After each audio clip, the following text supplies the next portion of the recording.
Hello friends, welcome back to my an creative channel. Friends, अगर आपको मेरी story अच्छी लगती है तो प्लीज़ लाइक से सब्सक्राइब करना ना भूलें। बहुत समय पहले एक छोटे से गांव में एक लड़का रहता था जिसका नाम राजू था।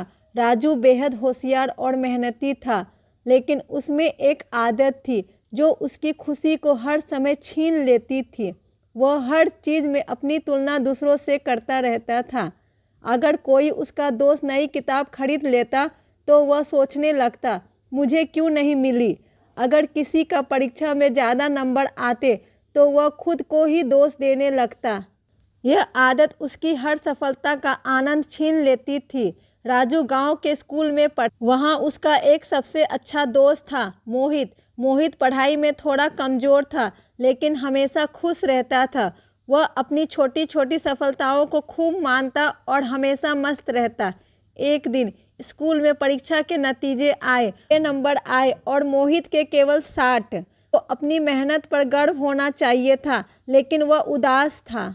उसने देखा कि अरविंद के 95 नंबर आए हैं। वह घर आया और माँ से शिकायत करने लगा, माँ, मैं कभी अच्छा नहीं कर पाऊँगा। अरविंद के तो हमेशा मुझसे ज़्यादा नंबर आते हैं। माँ ने उसे प्यार से देखा और कहा, राजू, तुम्हारे 90 नंबर आए हैं, ये कितनी बड़ी बात है। अपनी मेहनत पर गर्व करो। लेकिन राजू ने उनकी बात अनसुनी कर दी। वह सोचता रहा कि वह अरविंद जितना अच्छा क्यों नहीं है। कुछ दिनों बाद गांव में मेला लगा। राजू और मोहित दोनों वहां गए। मेले में एक अजीब खेल हो रहा था। वहां कई रंग बिरंगे गुब्बारे थे और हर गुब्बारे में एक चिट्ठी थी। खेल का नियम यह था कि हर बच्चे को एक गुब्बारा फोड़कर उसमें लिखी बात को पढ़ना था। राजू ने एक नीला गुब्बारा चुना और उसे फोड़ दिया। चिट्ठी में लिखा था, दूसरों से अपनी तुलना मत करो, हर व्यक्ति की अपनी खूबी होती है। राजू ने इसे पढ़ा और मुस्कुराया, लेकिन उसने इस बात को गंभीरता से नहीं लिया। वह सोचता रहा कि यह तो एक साधारण बात है। कुछ दिनों बाद गांव में एक साधु आए। वह लोगों को जीवन का पाठ पढ़ा रहे थे। राजू की माँ ने उसे वहां जाने को कहा। जाओ बेटा, साधु जी से कुछ सीख कर आओ। साधु जी ने सभा में कहा, हर इंसान के पास अपनी ताकत और अपनी कमजोरी होती है। अगर आप हर समय अपनी तुलना दूसरों से करेंगे तो अपनी ताकत को कभी पहचान ही नहीं पाएंगे। यह सुनकर राजू ने साधु से सवाल किया, महाराज, अगर हम अपनी तुलना दूसरों से ना करें तो हमें कैसे पता चलेगा कि हम अच्छे हैं या बुरे। साधु मुस्कुराए और बोले, यह जानने के लिए मैं तुम्हें एक कहानी सुनाता हूँ। एक नदी थी जो पहाड़ों से निकलती थी। उसकी धाराएं तेज थी और वह हर जगह हरियाली लेकर आती थी, लेकिन वह हमेशा दुखी रहती थी। नदी सोचती, सूरज कितना महान है, वह आसमान में चमकता है और सारी दुनिया को रोशनी देता है। मैं तो बस पानी बहाती रहती हूँ।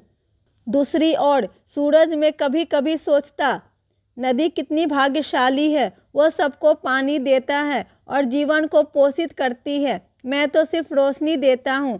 फिर एक दिन दोनों ने अपनी ताकत को पहचानने का फैसला किया। नदी ने सोचा, मैं सूरज नहीं बन सकती, लेकिन मैं अपने पानी से दुनिया को खुशहाल बना सकती हूँ। और सूरज ने सोचा, मैं नदी नहीं बन सकता, लेकिन मैं अपनी रोशनी से जीवन को जीवित बना सकता हूँ। इस तरह दोनों ने अपनी अपनी खासियत को अपनाया और खुश रहने लगे। साधु की कहानी सुनकर राजू चुपचाप घर लौट आया। वह सोचने लगा, क्या मैं भी ऐसा ही करता हूँ, दूसरों से अपनी तुलना करके अपनी खुशियों को बर्बाद कर देता हूँ। अगले दिन उसने अपनी आदत बदलने की कोशिश की।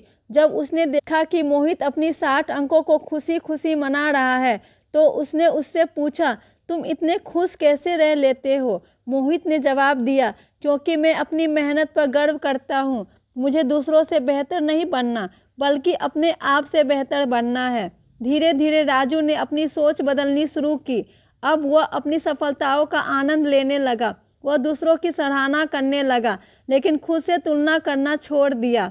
एक दिन उसने स्कूल में भाषण प्रतियोगिता में हिस्सा लिया। अरविंद और अन्य कई होशियार बच्चे भी वहाँ थे। राजू ने पूरे आत्मविश्वास के साथ अपनी बात रखी और प्रतियोगिता जीत ली। जब उसके दोस्तों ने पूछा, तुम्हें डर नहीं लगा, तो उसने मुस्कुराकर जवाब दिया, मुझे अब दूसरों से तुलना करने की ज़रूरत नहीं लगती। मैं अपना सर्वश्रेष्ठ देने की कोशिश करता हूँ और यही मेरे लिए काफ़ी है। कहानी का संदेश। इस कहानी से हमें यह सीख मिलती है कि हर इंसान की अपनी खूबी होती है।